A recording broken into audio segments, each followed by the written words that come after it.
Welcome back to my channel Vasundhara traders. ఈరోజు మనము car service AC service సెంటర్లో ఉన్నాము. ఇక్కడ కార్ కంప్రెసర్ రీకండిషనింగ్, తర్వాత కండెన్సర్ రీకండిషనింగ్, హోస్ పైప్ మ్యానుఫ్యాక్చరింగ్ అన్ని, తర్వాత ఏసీ రిలేటెడ్ పార్ట్స్ అన్నీ అవైలబుల్ ఉంటాయి వీళ్ళ దగ్గర, జమీర్ అనే అతని దగ్గర. సో వీళ్ళ షాప్ వచ్చేసి హాస్పిటల్ డ్యామ్ రోడ్లో ఉంది. సో వీళ్ళు ఎక్స్కవేటర్స్, వీల్ లోడర్స్, తర్వాత టిప్పర్స్, మిషనరీ, ఎనీ వెహికల్ ఉన్నా కూడా దాన్ని సర్వీస్ సెంటర్ చేస్తారు సర్వీసెస్. తర్వాత వీళ్ళ దగ్గర సెట్ ఆఫ్ టీమ్ ఉంది. తర్వాత స్పేర్ పార్ట్స్ కూడా రెడీలీ అవైలబుల్ అనమాట వీళ్ళ దగ్గర. ఇప్పుడు మనం జమీర్తో ಮಾತಾಡ್ದಾమండి. ఇప్పుడు ಏನು ಪ್ರಾಬ್ಲಮ್ ಗಾಡಿನಲ್ಲಿ ಸರ್? ಎ ಸಿ ಇದರಲ್ಲಿ ಬರ್ತಾ ಇರಲಿಲ್ಲ.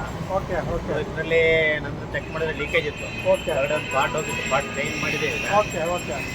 ಇದನ್ನು ರೆಕ್ಟಿಫೈಡ್ ಮಾಡಿ ಮತ್ತೆ ಓಕೆ ನೀಟಾಗೆಲ್ಲ ಲೀಕೇಜ್ ಚೆಕ್ ಮಾಡಿ ಓಕೆ. ಮತ್ತೆ ರೆಫ್ರಿಜರೇಟ್ ಗ್ಯಾಸ್ ಎಲ್ಲ ಮಾಡ್ತೀನಿ. ಓಕೆ. ಆಮೇಲೆ ಇದಕ್ಕೆ ಆಯಿಲ್ ಎಷ್ಟಾಗ್ತದೆ? ಆಯಿಲ್ ಇದಕ್ಕೆ 150 ml ಓಕೆ. ಕಂಪ್ರೆಸರ್ ರೆಡಿ ಮಾಡಿದ್ರೆ 150 ಆಗಿದೆ. ಸೊ ಈಗ ಕಂಡೆನ್ಸರ್ ಒಳಗೆ ಬರುತ್ತಾ ಈಗ? ಕಂಡೆನ್ಸರ್ ಇಲ್ಲಿ ಬರುತ್ತೆ ಒಳಗಡೆ. Okay okay. ಇಲ್ಲಿ ಕಂಡೆನ್ಸರ್ ಬರುತ್ತೆ. ಓಕೆ.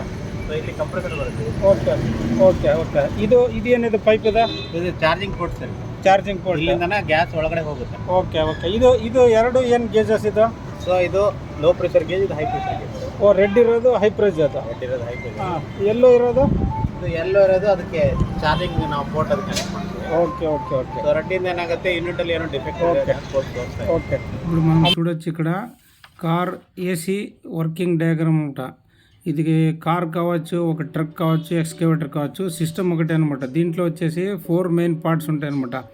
నెంబర్ 1 వచ్చేసి compressor, number 2 condenser and fan, number 3 dryer and receiver dryer, number 4 expansion valve, number 5 evaporator and blower అనమాట. ఇది క్యాబిన్లో ఉంటుంది అనమాట.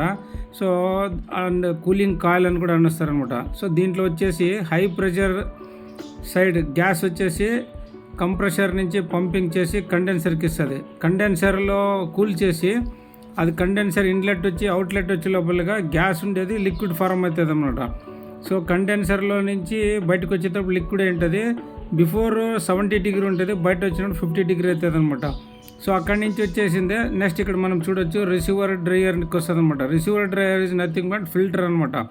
దీంట్లో ఇంప్యూరిటీస్ ఏమన్నా ఉన్నా వచ్చేసి దీంట్లో ఫిల్టర్ అయిపోయి అవుట్లెట్లో వచ్చి ఓన్లీ లిక్విడ్ ఫార్మ్లో వెళ్తుంది అనమాట. వెళ్ళేసి ఎక్స్పెన్షన్ వాల్లోకి వెళ్తుంది. ఎక్స్పెన్షన్ వాల్లో నుంచి విత్ హై మిస్ట్ స్ప్రేతో కూలింగ్ కాయిల్కి పంపిస్తుంది అనమాట. That is called evaporator and blower అంటారు దాన్ని. సో ఆ కూలింగ్ కాయిల్లోకి వెళ్ళి పైకి అర్ధానికి వచ్చే లోపల మిక్స్ స్ప్రే నుంచి 0.5 degrees ఉంటుంది అనమాట.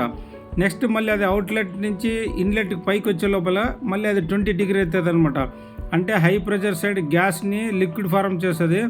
లిక్విడ్ ఫార్మ్ నుంచి మళ్ళీ low pressure side to liquid to low pressure side gas చేస్తుంది అనమాట. అంటే ఫస్ట్ కంప్రెసర్ గ్యాస్ పంపిస్తుంది, నెక్స్ట్ తర్వాత లిక్విడ్ ఫార్మ్ చేస్తుంది, మళ్ళీ తర్వాత డ్రైయర్లోకి వచ్చి ఫిల్టర్ అయిన తర్వాత మళ్ళీ మిస్ట్ ఫార్మ్ చేసి కూలింగ్ సిస్టంలోకి పంపిస్తుంది అనమాట. కూలింగ్ కాయిల్లోకి, ఎవాపరేటర్ నుంచి మళ్ళీ బయట వచ్చే లోపల మళ్ళీ గ్యాస్ ఫార్మ్ అవుతుంది అనమాట.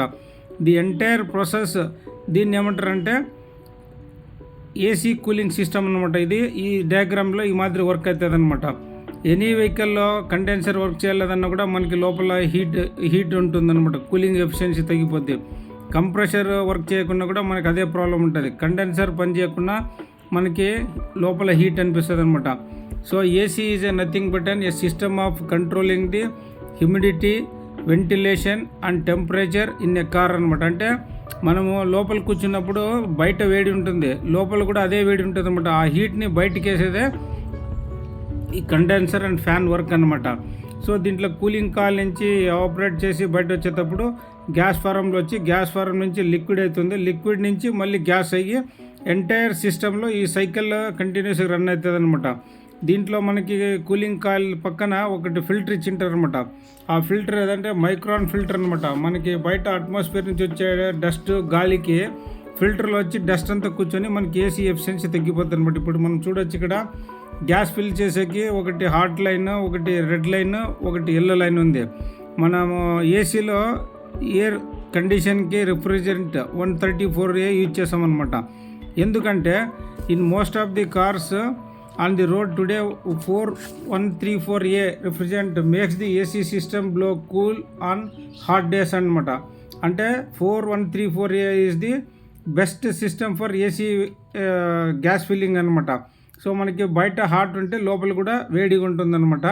ఆ వేడిని తీసేదానికి ది R134A రిఫ్రిజరెంట్ యూజ్ చేస్తాం అనమాట. ఇప్పుడు మనం ఇక్కడ చూడొచ్చు మన కార్ లోపల ఏసీ, ఆటో, ఆఫ్, మోడ్, తర్వాత out side air, inside air recirculation అని, క్లీన్ ఎయిర్ అని ఉంది.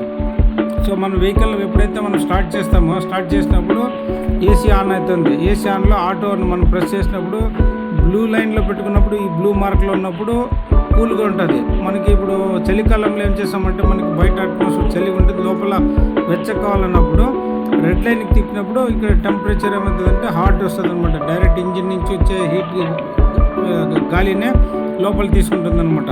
సో ఈ ఎంటైర్ సిస్టంలో మనకి ఎయిర్ కండిషన్లో మెయిన్ వచ్చేసి ఏ పార్ట్ దీంట్లో కండెన్సర్ కానీ, కంప్రెసర్ కానీ, లేదంటే మన క్లచ్ కానీ, తర్వాత కూలింగ్ కాయిల్ కానీ, ఎయిర్ ఫిల్టర్ కూడా బ్లాక్ అయినా కూడా మనకి ఏసీ సరిగా గాలి సప్లై చేయదనమాట. సో ఎంటైర్ సిస్టంలో ఎవ్రీ 6 monthsకి ఒకసారి, తర్వాత ఇయర్లీ ఒకసారి కానీ, లేదా ఇయర్లీ ట్వైస్ కానీ మనం సర్వీస్ సెంటర్ తీసుకుపోతే అక్కడ గ్యాస్ తగ్గితే గ్యాస్ ఫిల్అప్ చేసుకోవచ్చు అనమాట. సపోజ్ గ్యాస్ లేదు మనకి ఎంత బాగుందంటే జస్ట్ ఒకసారి కండెన్సర్ క్లీన్ చేసేసుకుంటే మనకి ఏసీ ఎఫిషియన్సీ బాగుంటుంది అనమాట. ఇప్పుడు చూడొచ్చు క్లీన్ అదే ఎయిర్ ఫిల్టర్ ఉంది ఏసీది, ఇంకోటి బ్లాక్ ఉంది, దాన్ని తీసేసి కొత్త వేసారనమాట. సో ఇదంతా అయిపోయిన తర్వాత మనం ఇప్పుడు గ్యాస్ ఫిల్అప్ చేసి కండెన్సర్కి, తర్వాత కూలర్కి, తర్వాత మన రిఫ్రిజిరేటర్కి, సో R134A రిఫ్రిజరెంట్ వేసి ఇప్పుడు దాన్ని ఫిల్అప్ చేసామన్నమాట. అంతా ఓకే అయిన తర్వాత మన వెహికల్ని మనము బయటికి తీసుకెళ్ళచ్చు అనమాట. బయట అట్మాస్ఫియర్ హాట్ ఉన్నా కూడా మనకి లోపల కూల్గా ఉంటుంది అనమాట. So temperature heavy vehicles and as well as light vehicles, heavy and light vehicles, mining equipments ಅన్నీ ರಿಪೇರ್ చేస్తారా? ಯಾವ್ದಾವುದು ರಿಪೇರಿ ಮಾಡ್ತೀವಿ ಸರ್? ಆಲ್ಮೋಸ್ಟ್ ನಮ್ಮ ಏರಿಯಾದಲ್ಲಿ ಮೈನಿಂಗ್ ಎಕ್ವಿಪ್ಮೆಂಟ್ ಎಲ್ಲ ಮಾಡ್ತೀವಿ. ಓಕೆ, ಅದರಲ್ಲಿ ಯಾವ್ದಾದ್ರು excavator, Volvo dumper, okay, dumper, okay, ಆಮೇಲೆ ವೋಲ್ವಾ ಟ್ರಕ್, ಐಚರ್, ಓಕೆ, ಇನ್ನಿ ವೆಹಿಕಲ್ ಲೋಕಲ್ ಎಲ್ಲ ಡೀಲರ್ಗೆ ನಾವೇ ತರಿಸ್ಬೇಕು. ಐಚರ್, ಆಮೇಲೆ ವೋಲ್ವಾ ಬಸ್ಸಸ್ ನಮ್ಮ ಹತ್ರ ಕಡಿಮೆ ಇದೆ ಸರ್. ಮೈನಿಂಗ್ ಎಕ್ವಿಪ್ಮೆಂಟ್ ಅಂತ ಎಲ್ಲ ಕವರ್ ಮಾಡ್ತಾರೆ. ವೋಲ್ವಾ ಬಸ್, ವೋಲ್ವಾ ಟ್ರಕ್, ವೋಲ್ವಾ ಎಕ್ಸ್ಕವೇಟರ್, క్యాట్ ఎక్స్కవేటర్, రీలోడర్. ఇప్పుడు మనం ఇక్కడ చూడొచ్చు వాళ్ళ అవుట్లెట్లో, స్టోర్స్లో. సో సర్వీస్ సెంటర్ వెనకాల వాళ్ళదే స్టోర్ ఉంది, బిగ్ స్టోర్. దాంట్లో కంప్రెసర్స్ కావచ్చు, కండెన్సర్ కావచ్చు, ఫ్యాన్ కావచ్చు, రిసీవర్ డ్రైవర్ కావచ్చు, తర్వాత పైప్ లైన్స్ కావచ్చు, ఎక్స్పాన్షన్ వాల్ కావచ్చు, ఎవాపరేటర్ అండ్ బ్లోవర్ కావచ్చు, అన్నీ రెడీ వెళ్ళి అవైలబుల్ ఉందన్నమాట. మన R134A రిఫ్రిజరెంట్ కూడా వాళ్ళ దగ్గర రెడీగా అవైలబుల్ ఉందన్నమాట. వీళ్ళు ఎక్స్కవేటరు, వీలోడరు, తర్వాత వోల్వో ట్రక్స్, వోల్వో ఎక్స్కవేటర్స్, తర్వాత మన ఎనీ కార్, ఎనీ బ్రాండ్ ఉన్నాయండి. సో ఈ వెహికల్స్ అన్నీ వీళ్ళు ఇక్కడ సర్వీస్ చేస్తారు. వీళ్ళది అడ్రస్, తర్వాత ఫోన్ నెంబరు నేను డిస్క్రిప్షన్లో కింద ఇచ్చాను.